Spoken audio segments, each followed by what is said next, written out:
अरविंद जेतिलक जी, जी CBI ने notice भेजा, Samajwadi party ने कहा कि ये नोटिस इसलिए आया है कि चुनाव सर पर है, इसलिए अभी नहीं जाएंगे, अभी व्यस्तता है। यही स्थिति हेमंत सोरेन के साथ थी और यही स्थिति अरविंद केजरीवाल के साथ भी है।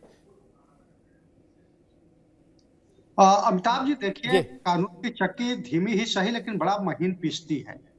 शायद इस महीन पिसावट का ये डर कहिए या यूं कहिए कि किसी तरह से अपने जान को बचाया जाए या जनता के बीच यह संदेश न जाए कि हमने अपने शासन काल में किसी को लाभ पहुंचाया, घपला घोटाला किया। ये मतलब पूरी तरह से अपने आप को बेदाग साबित करने की कोशिश है और एक किस्म से ढिठाई दिखाने की कोशिश है कि देखिए ये सीबीआई जो भेज रही है इसका कोई मतलब नहीं है, चुनाव आया है, जानबूझ करके हमको भेजा जा रहा है। सवाल देखिए इस बात का है कि अगर आपको गवाही के लिए बुलाया जा रहा है तो आपको जाने में दिक्कत क्या है? आप यह कैसे कह सकते हैं कि चुनाव का समय नजदीक आ गया है तो इसलिए हमें बुलाया जा रहा है? देखिए अमिताभ जी, आपको याद होगा 1999 2000 में ओम प्रकाश चौटाला हरियाणा के मुख्यमंत्री थे, 3000 शिक्षक भर्ती घोटाला हुआ था। उन्होंने पूरी लिस्ट को बदलवा दी थी। जब सीबीआई उनके ऊपर कड़ाई की तो वो कहते सुने गए कि नहीं ये जानबूझ करके मुझे फंसाया गया। लेकिन क्या ये अदालत में साबित नहीं हुआ? क्या वो जेल की चक्की पीसते हुए नहीं देखे गए? जी ठीक, जी जी बिल्कुल अरविंद जी। मैं AK मिश्रा जी के पास चलूंगा, फिर राजनीतिक मेहमानों के पास। मिश्रा जी, इस पर बहुत हाय हल्ला मचता है बार बार। लालू यादव से शुरू करो और आज तक को देख लो, बहुत हाय हल्ला मचता है। जिसको नोटिस होगा, जिसको जेल होगी, जिसके खिलाफ मुकदमा होगा, जिसको ED CBI इनकम टैक्स पकड़ेगी, वो यही कहेगा कि भाई राजनीतिक कारणों से हो रहा है और चुनाव सर पे। अच्छा, भारत में चुनाव भी हर महीना कहीं ना कहीं कुछ ना कुछ है, प्रधानी से लेकर प्रधानमंत्री तक का। तो क्या ऐसा फिर यही एक सर्वदलीय बैठक हो जाए, तय हो जाए कि भाई जब कहीं कोई चुनाव नहीं होगा तो CBI ED ये सब एजेंसियां काम करेंगी, बाकी टाइम ये अपना दफ्तर बंद रखेंगी? क्या ऐसे कुछ व्यवस्था हो जाए ताकि सब खुश रहें, मस्त रहें? नहीं, देखिए देश में जो व्यवस्था होनी थी वो संविधान जब लागू हुआ था तो सारी व्यवस्था हो गई थी। अब इस तरह की पार्टियां अगर ये अपेक्षा करें तो ये तो संविधान की धज्जियां उड़ाने वाली बात है। ये मुद्दा बड़ा महत्वपूर्ण है। मुझे याद है कि जब लालू प्रसाद यादव के खिलाफ CBI गई थी तो उस वक्त माहौल ये था कि CBI ने गवर्नमेंट को समन या रिपोर्ट दे दी कि भैया लालू यादव के खिलाफ कार्रवाई करेंगे तो बलवा या विद्रोह हो जाएगा। आज लोकतंत्र मजबूत हो रहा है। मैं तो धन्यवाद दूंगा अखिलेश यादव इन सबको जो बोल रहे हैं, चलो आज नहीं कल आओ जी, हमारे यहाँ आओ, परसों आओ। यानी लोकतंत्र मजबूत हो रहा है, संविधान मजबूत हो रहा है और जो संस्थाएं हैं ED CBI मजबूत हो रही हैं। आज कम से कम उनके सम्मान को कंसीडर किया जा रहा है, उसको एंटरटेन किया जा रहा है। जवाब कुछ भी हो, आज नहीं आएंगे जी, बिजी हैं, कल हैं, ये हैं, लोग गंभीरता से ले रहे हैं। और रही बात, जो बातें ये हो रही कि आज नहीं कल आएंगे, परसों आएंगे, चुनाव होते रहेंगे। दूसरी चीज, कानून और संविधान 24 घंटे सुरक्षा चक्र की तरह भारतीय संविधान लोकतंत्र और जनता की रक्षा करता रहता है। रात को 12 बजे भी CBI का सम्मन जा सकता है, सुबह भी जा सकता है। और मेरे ख्याल से निठारी में जो नोएडा कांड हुआ था उसके बाद से तो CBI खाली ही बैठी थी। मैंने सुना नहीं ज़्यादा कि CBI कहीं गई या किसी बड़े मामले में इन्वॉल्व हुई। तो अगर ये संस्थान जनता के टैक्स के पैसों से चल रहे हैं तो इनको काम तो मिलना चाहिए और बढ़िया काम मिल रहा है। थोड़ा और बिजी इनको होना चाहिए, अपने अपने स्वतः संज्ञान के बेसिस पे और जांच करें और धीरे धीरे ये चीजें होंगी। अगर आपने गलती की है आप पनिश होंगे, नहीं किया है तो आप निर्भय रहिए। जी मीसम जेदी साहब, पहली प्रतिक्रिया किसी भी पॉलिटिकल आदमी की यही होती है, कोई नोटिस आए, क्या राजनीतिक प्रतिशोध, सियासी कारणों से मुझे फंसाया जा रहा है, मैं मजबूत हूं इसलिए मेरे खिलाफ हमला किया जा रहा है। यही 3 बातें हम लगातार सुन रहे हैं और बाद में अदालत में मामला जाता है तो दोषी पाए जाते हैं। लालू जी का उदाहरण है, शिबू सोरेन का उदाहरण है, हेमंत हैं, मनीष सिसोदिया, ऐसे सैकड़ों लोग हैं जिनके नाम लिए जा सकते हैं। उन सबने भी आरंभ में यही कहा कि हम नेता हैं, मजबूत हैं, इसलिए हम कार्यसाथी किया जा रहा है। जयदी साहब। हाँ देखिए अमिताभ वाजपेयी जी, ये एक बहुत ही गंभीर मामला है और अगर इस तरह से नोटिस गया है तो पहली चीज तो मैं ये बता दूं कि समाजवादी पार्टी के लोग घबराते नहीं हैं और न ही राष्ट्रीय अध्यक्ष जी को कोई इससे बहुत घबराहट है। हाँ, मेरी कहने का मकसद और ये तात्पर्य ये है, या आम जनता का ये है तात्पर्य है कि ये जो तीर छोड़े जाते हैं ये दोनों ही तरफ छोड़े जाएं। कि एक तरफ एक ही पार्टी को, एक ही लोगों को, विपक्ष को टारगेट करके जो इस तरह से भारतीय जनता पार्टी डराने का काम करती है और दबाव बनाने का काम कर रही है, ये सवाल उठाने का विषय है। विषय ये नहीं है कि आपने किसको आपने सम्मान दे दिया, किसको चोर बना दिया, किसको आपने चार बना दिया। ये तो भारतीय जनता पार्टी के अंदर जो चला गया तो साफ सुथरा है जी। लोग, उनके पास साफ सुथरा कोई नहीं है। अभी जिन्होंने इनको सांसद के लिए, अभी जिनको राज्यसभा सदस्य चुना है, ये एक बहुत बड़े बिल्डर है, नामी गिरामी। मुझे लगता है कि आप सीनियर है, आप नाम उनका जानते हैं। तो ये बताइए कि वो कौन से दूध के दूल्हे थे? उनके ऊपर जान बैठी, वो भाग करके भारतीय जनता पार्टी में चले गए। आज राज्यसभा सांसद बन करके, राज्यसभा सदस्य बन करके बैठ गए और तमाम खरीद फरोख्त उनके ऊपर है। तो क्या मतलब है कि वो सीबीसीआईडी अब उनको नहीं देखेगी, ईडी उनको नहीं पहचानेगी? क्या बीजेपी अपने दुश्मनों के खिलाफ, यानी हम तो हमेशा से ये आवाज उठा रहे हैं कि बीजेपी लोकतंत्र के खिलाफ है, बीजेपी संविधान के खिलाफ पार्टी है, बीजेपी चाहती यही है कि एक तरफ होकर के राजशाही करना। वो तो राजशाही चाह ही रहे हैं। उनके जो करोड़पति अरबपति दोस्त हैं, जब विधानसभा और संसद में उन पर सवाल उठाया जाता है, ठीक है मीसम जैदी, ठीक है आप, ठीक है मीसम जैदी, अभी रुक जाओ, दोबारा आएंगे, रुक जाओ, अभी रुक जाओ, दोबारा में आएंगे। मीसम मतलब समाजवादी पार्टी की मूल पीड़ा ये है कि भाई थोड़े अपनी तरफ के भी पकड़ो। इसका भी उपाय मैं बताऊंगा, इस पीड़ा का मैं स्थायी उपाय दे दूंगा ताकि आगे से पीड़ा खत्म हो जाए। एक ऐसा जंतर दे दूंगा, ताबीज गले में टांग लो, इस कभी पीड़ा आएगी नहीं। संकट मिटे कटे सब पीड़ा, जो सुमरे हनुमत बलबीरा। आज भी अभी बताऊंगा, एक बार सब मेहमानों के बीच में ले आओ। मैं मीसम जैदी ने आज जो सवाल उठाया, कई नेता उठाते हैं, इसका भी परमानेंट सोल्यूशन दे देते हैं, झंझट खत्म हो, सबका भला हो। राज शर्मा साहब, मैं अजय राय को भी सुन रहा था, वो भी ताल ठोक के मैदान में आ गए, बोले हमारा गठबंधन इतना मजबूत है इसलिए सीबीआई आ गई। ज्यादा मजबूत हो गया क्या गठबंधन? तो थोड़ा ढीले रखो फिर। अगर इस गठबंधन मजबूत होने के कारण जेल जाना पड़े तो थोड़ा ढीला रखो, उससे तो ढीला ही ठीक है गठबंधन। नहीं इतना न कसो। अगर सच्ची बात कह रहे हैं अजय राय, तो मुझे नहीं पता वो क्या कह रहे, क्यों कह रहे हैं ऐसा, मैं तो आपसे समझ रहा हूं जी। देखिए, मैं एक बात कह रहा जी, ज्यादा पक्का हो गया या कम पक्का हो गया इसका सवाल नहीं है, मगर गठबंधन बहुत बीजेपी को हराने के लिए सक्षम है जी। मैं एक ही बात जानना चाहता हूं कि हमें कुछ नहीं है, लेकिन अगर आप साधारण इंसान से भी पूछोगे तो क्या ये टाइम सम्मान देने का था इनको? अब तक ये इंतजार कर रहे थे। अगर और ये भी बात सही है कि अगर गठबंधन ना बनता, अखिलेश जी को सम्मान जारी नहीं होता। और अभी मिश्रा जी कह रहे थे, ये जानकार है, मैं समझता हूं इस बात के लिए, मगर मैं आज मिश्रा जी को भी एक बात कह दूं कि अगर धाराओं पे जिस पे केस पंजीकृत हो जाता है, सवाल इस बात का नहीं है कि उस पे जेल वही जाएगा जिसने अपराध किया।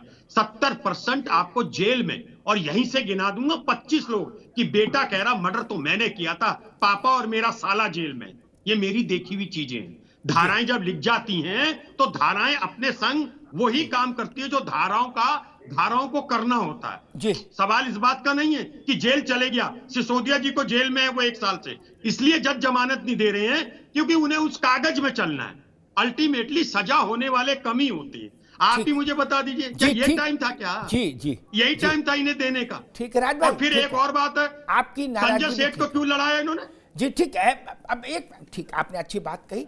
अब मैं वो प्रशांत पटेल के पास जाऊं, लेकिन उससे पहले मेरी जिम्मेदारी विपक्ष के प्रति ज्यादा है, सत्ता पक्ष के प्रति कम। विपक्ष की आवाज मजबूत होनी रहनी चाहिए। प्रशांत पटेल, 1 मिनट आपको और रुकना होगा, ताकि विपक्ष के मित्र ये ना कहें कि भाई हमको अवसर कम मिला। क्या उनकी बात बिल्कुल दुरुस्त रहे। संजय सेठ का स्मरण किया 2 मित्रों ने, मीसम जैदी ने और राज भाई ने। क्या खैर संजय सेठ व्यक्ति ही ऐसे कि उनका स्मरण सब करते हैं क्या दिन रात? खैर मीसम जैदी नौजवान है, धीरे धीरे चीजों को और जानेंगे अच्छे से। राज भाई तो नौजवान नहीं है, लेकिन वो घुमा देते हैं चीजों को, जानते तो हैं। ये आदरणीय संजय सेठ जी को ही कम लोगों को याद होगा। जानकारी तो कि याद भी तो वक्त पे नहीं रहता ना बिना गूगल के। आदरणीय संजय सेठ जी पर पहली बार मुलायम सिंह जी का दिल आया। कोषाध्यक्ष तो पहले बना दिए थे, वो उनके घर के सदस्य तो बहुत लंबे समय से थे। बोले भाई सेठ तुमको हम सोच रहे विधान परिषद भेज दें। बोले नेताजी जैसा आपका आशीर्वाद रहे। क्या अखिलेश यादव बुलाया, बोले चिट्ठी लिखो राम नाईक को, कह दो कि इनको नॉमिनेट करें, क्या सरकार की तरफ से भेज दो इनको। राम नाईक भी एक खुर्राट, उनने 6 पन्ने का जवाब भेजा, वो भी बोले इनमें कौन सी योग्यता है, कैसे नॉमिनेट हो जाएंगे, ना हम तो नहीं कर सकते। बड़ी झांझाई हुई। समाजवादी पार्टी ने इन्हीं संजय सेठ के सम्मान में एक वाक्य कहा था, मैं उद्धृत कर दूं, छोटे मीसम जैदी ने नहीं कहा था, एक राष्ट्रीय महासचिव ने कहा था कि राम नाईक का दिमाग खराब है, उत्तर प्रदेश में निकलना भूल जाएंगे राजभवन से बाहर। क्या क्यों नाराज हुए थे? बोले आदरणीय प्रथा स्मरणीय संजय सेठ जी को नॉमिनेट क्यों नहीं कर रहे। खैर राम नाईक भी जिद्दी थे, नहीं किया, गवर्नर थे, उनके बिना तो मुलायम सिंह जी के दस्तखत से तो बन नहीं सकते थे। तो अखिलेश जी ने कहा कि चलो एमएलसी न सही, मैं राज्यसभा भेजूंगा। राज्यसभा का दरवाजा इस बिल्डर को किसने दिखाया? मुलायम सिंह जी ने और उनके बेटे ने। इसलिए मैं कह रहा हूं संजय सेठ कौन है ये अपने नेता से पूछो, उनसे बेहतर कौन जानता है। और एक बात मैं बता दूं, राज भाई को तो पता होना चाहिए, अब इस वक्त गठबंधन है तो जो चीजें पता है उस पर भी चुप रहेंगे, नहीं तो रिश्ता नाजुक है, नया रिश्ता जुड़ा है कि टूट जाए, ससुर बवाल हो जाए। लेकिन एक बात मैं बता दूं, पता नहीं कितने लोगों को ये जानकारी इस वक्त अच्छी लगेगी, मायावती जी से गठबंधन हुआ था ना मीसम जैदी, तो उस गठबंधन के सूत्रधार कौन थे? यही थे संजय सेठ जी, जिन्हें आप कह रहे हो कि इस बिल्डर को क्यों, क्या यही बिल्डर मायावती और अखिलेश यादव दोनों को हेली मेली कराया था, क्या? और सीताफल की आइसक्रीम ले गया था मां बहन जी के लिए। मैं तो पहली बार सुना सीताफल की आइसक्रीम भी होती है, क्या?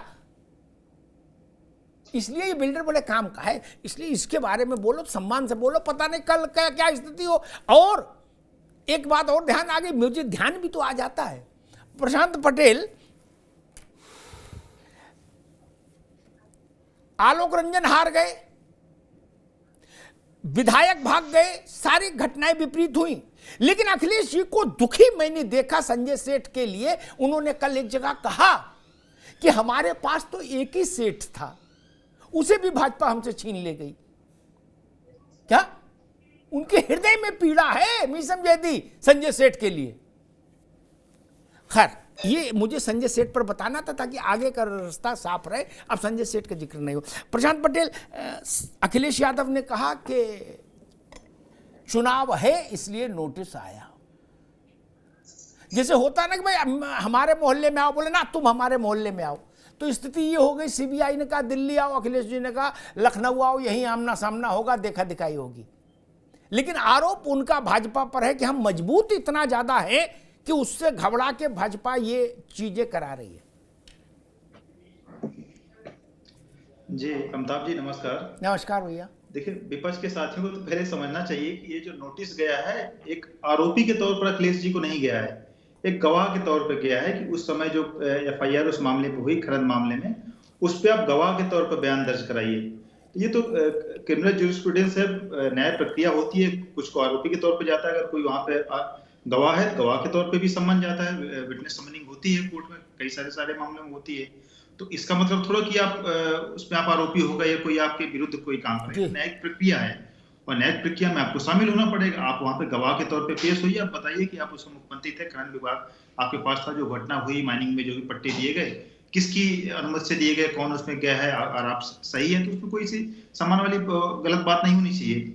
और जो बात आ रही कि चुनाव के समय क्या हुआ, तो भाई चुनाव के समय तो सरकार पे नई घोषणा करने पे, कोई ऐसी नई चीज करने पर रोक होती है।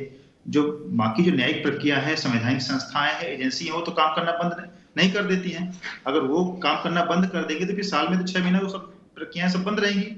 अब क्या जब इस समय चुनाव चलेगा मार्च अप्रैल में, मई में, तो उसमें क्या कोर्टें बंद हो जाएंगी? क्या कोर्टें तो खुली रहेंगी। 16 मई तक तो सुप्रीम कोर्ट भी खुली हुई, तब तक शायद चुनाव प्रक्रिया भी समाप्त हो जाएगी।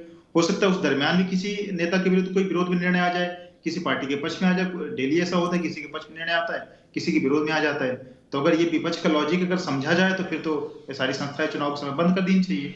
तो इसीलिए तो हम लोग कह रहे हैं कि 1 नेशन 1 इलेक्शन कर दिया जाए, कि तो उसमें भी आप लोग तैयार नहीं हो रहे कि एक ही बार हो जाए, 5 साल में 1 महीने 2 महीने के अंदर प्रोसीजर हो जाए, बाकी टाइम फ्री रहें, फिर आपका भी एक्सक्यूज नहीं रहेगा कि चुनाव अच्छा, के समय मतलब आप ये चाह रहे हो बाकी कार्यक्रम टाइम होना है। हम सबको बंद करने के लिए फ्री रखे टाइम? तो बताओ, इतने में तो वो इतना परेशान, पूरा 4.25 साल खाली रखोगे तब क्या स्थिति बनेगी भैया? इसीलिए विपक्ष वाले मना कर रहे हैं वन नेशन वन इलेक्शन। वो जान रहे कि फिर आप 4.25 साल यही करोगे। बिल्कुल, तो उनका ये बहाना समाप्त हो जाएगा। बाकी जहाँ संजय सेठ जी की बात है, आपने बताया कि समाजवादी पार्टी को दुख बड़ा है संजय जी का, और संजय सेठ जी बड़े दिल के आदमी हो, भले किसी पार्टी में रहे, मदद सबकी करते हैं। और संजय सेठ जी को तो खाली भाजपा ने तो जिताया नहीं, आपके समाजवादी पार्टी के लोगों ने जिताया है, और कोई नौसिखिया लोगों ने नहीं जिताया, जो आपकी मजबूत कैडर विचारधारा के लोग थे उन लोगों ने जिताया है। तो ये पीड़ा आपकी स्वाभाविक है, और क्या ही कहा जाए, इसलिए बार बार उनका दुख हो रहा है। लेकिन इतना राजनीति में इतनी सुस्ता रखी, हो सकता है कल को फिर आपको उनकी आवश्यकता पड़ जाए। नहीं, किसी ने भी संजय, हमले देखिए मदद करी एक बात उनके। जान लीजिए, संजय सेठ सर्वदलीय हैं। उनको सपाइयों ने वोट दिया, उनको बसपाई ने वोट दिया, उनको भाजपाई ने वोट दिया, वो सर्वदलीय, उनको प्रणाम करिए, ठीक? उनके खिलाफ मत बोलिए, प्रणाम करिए।